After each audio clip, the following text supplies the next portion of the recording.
بسم اللہ الرحمن الرحیم۔ سامعین ناظرین، رسول اللہ صلی اللہ علیہ وآلہ وسلم کی مدد، آپ کا مدد کرنا اللہ کا مدد کرنا ہے۔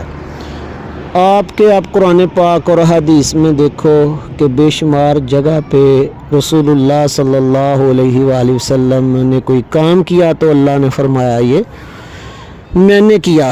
بلکہ آپ دیکھیں کہ زندگی میں بندہ کچھ بھی سوچ سکتا ہے، کچھ بھی بول سکتا ہے۔ اس سے بڑا کریڈٹ کیا ہو سکتا ہے کہ اللہ تعالیٰ رسول اللہ صلی اللہ علیہ وآلہ وسلم کو فرماتا ہے وَمَا يَنطِقُ عَنِ الْهَوَىٰ إِلَّا وَحْيٌ يُوحَىٰ۔ جو کچھ بھی رسول اللہ صلی اللہ علیہ وآلہ وسلم نے بولا وہ اللہ کا ہی بولا ہوا ہے، یعنی وہ وہی ہے۔ اور پھر فرمایا کہ خواہش سے تو آپ کبھی بولے ہی نہیں۔ اس سے اوپر اور کریڈٹ کیا ہو سکتا ہے؟ اب اللہ جس کو کریڈٹ دیتا ہے اگر اس کو ایکسیپٹ نہیں کیا جاتا تو یہ کفر ہے۔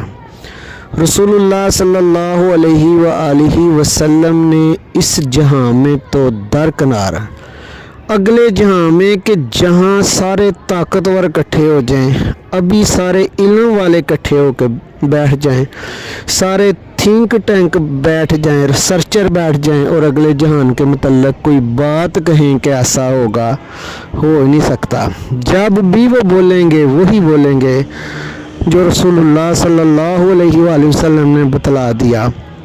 اللہ تعالیٰ نے جو اگلے جہان کے متعلق رسول اللہ صلی اللہ علیہ وآلہ وسلم کے ذریعے سے بتا دیا وہی بتائیں گے۔ اب میں آپ کو بتاتا ہوں کہ جو چیز اس جہاں میں شرک ہے وہ اگلے جہاں میں بھی شرک ہے۔ شرک ہے، ثانی واقعے کا کام شرک تھا اور بعد میں وہ شرک نہ ہو۔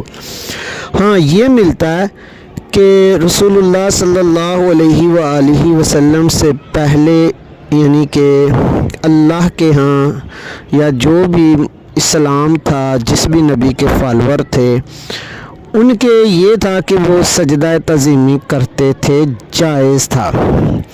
اور چونکہ یہ شرک نہیں تھا اور رسول اللہ صلی اللہ علیہ وآلہ وسلم کی امت میں اسے حرام قرار دیا گیا، شرک نہیں۔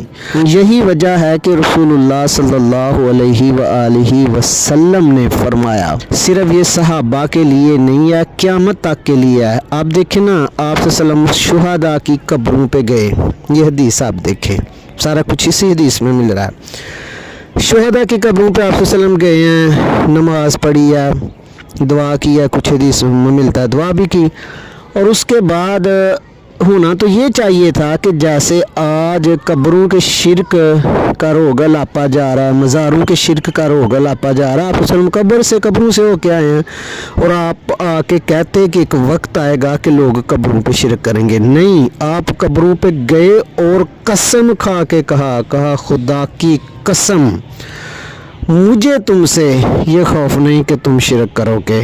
ہاں دنیا میں الجھ جاؤ گے، دنیا میں گم ہو جاؤ گے، دنیا کی محبت آپ پہ غالب آ جائے گی۔ اور جہاں یہ آخرت یعنی کہ اس وقت کی قیامت کے قریب کے وقت کی خبر دی اور وہاں فرمایا کہ میری امت کے کچھ قبیلے مشرکین سے ملیں گے، اور ادھر بھی نہیں کہا کہ وہ قبروں کے ساتھ کچھ کریں گے، فرمایا وہ بتوں کی پرستش کریں گے۔ جہاں بھی شرک ہے پورے قرآن میں وہاں بتوں کے متعلق ہے یا اللہ کا بیٹا بیٹی کہنے کے متعلق ہے، اس کے علاوہ شرک ہے ہی نہیں۔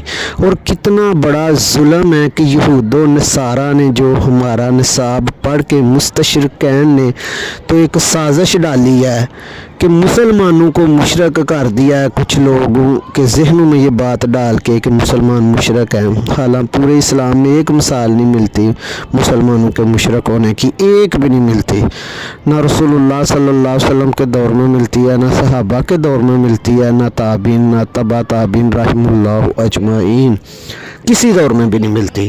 اور آپ دیکھو کہ یہ جو مسلمانوں کو مشرک کر رہے ہیں یہ رسول اللہ صلی اللہ علیہ وسلم کو بیچ میں نکالتے ہیں، माइनस करते हैं। माज़अल्लाह वो कहते हैं जी उनकी मदद उनसे लेना ये गैरुल्लाह है और ये शिरक है। अब आपको मैं ये हदीस बताता हूँ। ये हदीस में देखें कि हुजूर सल्लल्लाहु अलैहि वसल्लम शुहदा की कब्रों से आए, कसम खा के कहा कि मुझे तुम पे शिरक का खौफ नहीं। फिर फरमाया कि मुझे ज़मीन के ख़जानों की कुंजियाँ दी गई हैं।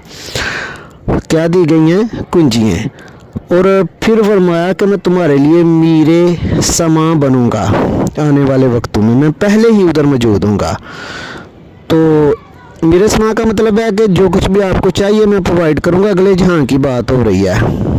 और आप देखें ना कि ये अभी आगे ये जो हदीस है, इस हदीस में आप भी पूछ रहा है कि या रसूलुल्लाह सल्लल्लाहु अलैहि वसल्लम क्या आप मेरी शफाअत करेंगे? ये लोग जो मुसलमानों को मुशरक साबित कर रहे हैं, खुदा की कसम ये इस चीज़ को पसंद नहीं करते कि रसूल हमारी शफाअत करें। तो कैसे इनकी शफाअत होगी? इस चीज़ को मानते भी नहीं हैं वो। तो आप सल्लल्लाहु फरमाया कि हाँ उस सहाबी का देखो ईमान कितना है। वो पूछता है या रसूल सल्लल्लाहु मैं आपको कहाँ मिलूँगा? हुजूर सल्लल्लाहु अलैहि वसल्लम फरमा रहे हैं कि पुल सिरात पर, कब्र के बाद घाटी पहली तो पुल सिरात ही है। देखो कितनी मोहब्बत है सहाबी का, कितना ईमान है, कितनी तलब है, कितना यकीन है इस बात पे हुजूर सल्लम से मिलने का। सहाबी पूछ रहा है कि या रसूलुल्लाह सल्लल्लाहु अलैहि वसल्लम अगर मैं उधर आपको ना मिल सकूं तो फिर आप सल्लल्लाहु अलैहि वसल्लम ने फरमाया कि मीज़ान पर हिसाब किताब जहाँ मिज़ा यानी कि अमाल तुल रहे होंगे। वो फिर सहाबी कहने लगा कि अगर उधर मुलाकात ना हुई तो रसूलुल्लाह सल्लल्लाहु अलैहि वसल्लम फरमा रहे हैं कि हौज़े कौसर पर मुझे बताओ कि इनके अलावा कौन से मकाम आते हैं जहाँ किसी को किसी की हेल्प की ज़रूरत है। और फिर जब हिसाब किताब करके जन्नती जन्नत में, दोषी दोज़ख में डाले जाने हैं, तो ये हदीस देखें, सही हदीस कि आप सल्लल्लाहु अलैहि वसल्लम ने 3-4 दफ़ा जाके सारे जहन्नमी निकाल लेने हैं और फिर भी आप सल्लल्लाहु अलैहि वसल्लम से रहा नहीं जाना। तो फिर अल्लाह ताला ने कहना है कि अब जहन्नम में सिर्फ वही हैं जो जहन्नम के लिए हैं, जिनको किताब ने रोक रखा, जिनको कुरान ने, खालिदीन फीहा। और वो कौन से होने हैं? जो अल्लाह को ही नहीं मानते, रसूलुल्लाह सल्लल्लाहु अलैहि वसल्लम को नहीं मानते, मुशरिकीन, कफ़ार।